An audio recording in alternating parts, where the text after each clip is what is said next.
iktar nies ħarġu ġifieri raw żieda ta' nies fil-ħwienet u nisbarra fil-lokalitajiet differenti, però li għalunna n-negozjanti u sidin ta' negozji li raw li overall in-nefqa hija inqas.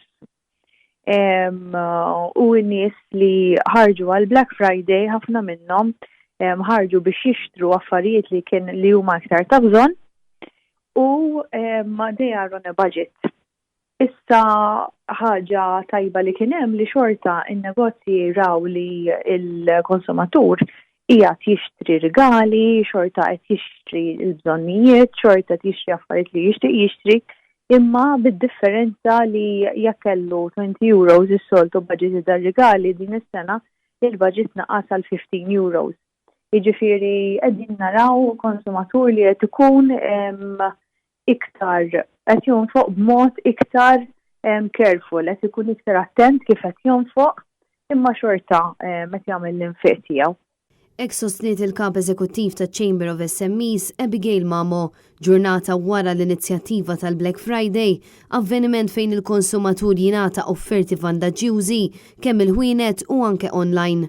Meta tkellmet ma' Net News Abigail Aġus Mamo stqarret li wara perjodu twil u diffiċli għal ħafna negozji minħabba l-COVID-19 tal-ħwienet kellhom aspettattiva għal Black Friday.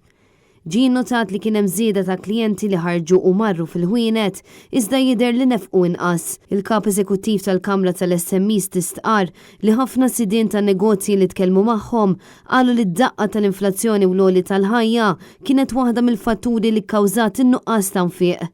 In-negozji qalulna li raw footfall ikbar u daw ikunu għadin ikejlu l-footfall bin-numri u overall spend inqas.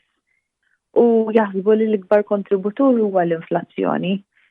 Ovvjament nafu li ħafna prodotti bażiċi kellhom jiżidu fil-prezz, però Malta avolja nżommu ċertu kontroll b'mod lokali, aħna xorta niġu affettwati l-importaw l-inflazzjoni sewwa għax ovvjament aħna nimportaw ħafna prodotti u daw il-prodotti jkunu ġew għoljin minn barra wkoll, barra fatturi differenti.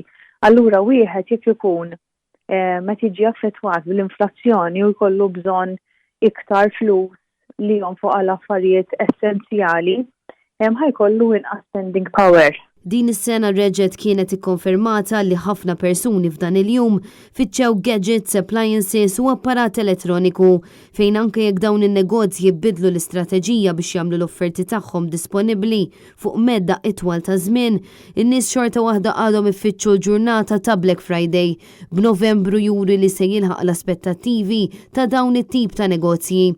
Bl-istess mod ħwienet aktar affordabbli fl-industrija tal-ħwejjeġ u ġorjellerija qabżu l-aspettattivi peress li marru tajjeb ħafna. Dan fil-waqt li ħwienet tad-ditti aktar ola ma marrux daqstan tajjeb meta mqabbla ma' ħwienet li jbijaw bi prezzijiet orħos. Il-prioritajiet din is-sena kienu appliances, household electronics, affarijiet bħal televisions, bħal computers. Dawk kellhom Novembru tajjeb ħafna, bdew is-sales kmieni fil-bidu ta' Novembru għamlu Black Month u kellhom Novembru tajjeb ħafna, qalu li marru ħafna ħjar ovvjament minn Ottubru li kien xahar kwiet. Issa mbagħad dawk li għandhom higher price tag, il-high-end brands, dawk l-iktar li batew biex ngħidlek l-inqas li marru tajjeb. Il-Kamra tal-SMEs stenniet li għalkemm huwa ċar li l-isfida tal-għoli tal-ħajja qed tagħmel pressjoni fuq is-soċjetà Maltija, l-avveniment tal-Black Friday mar tajjeb xorta waħda.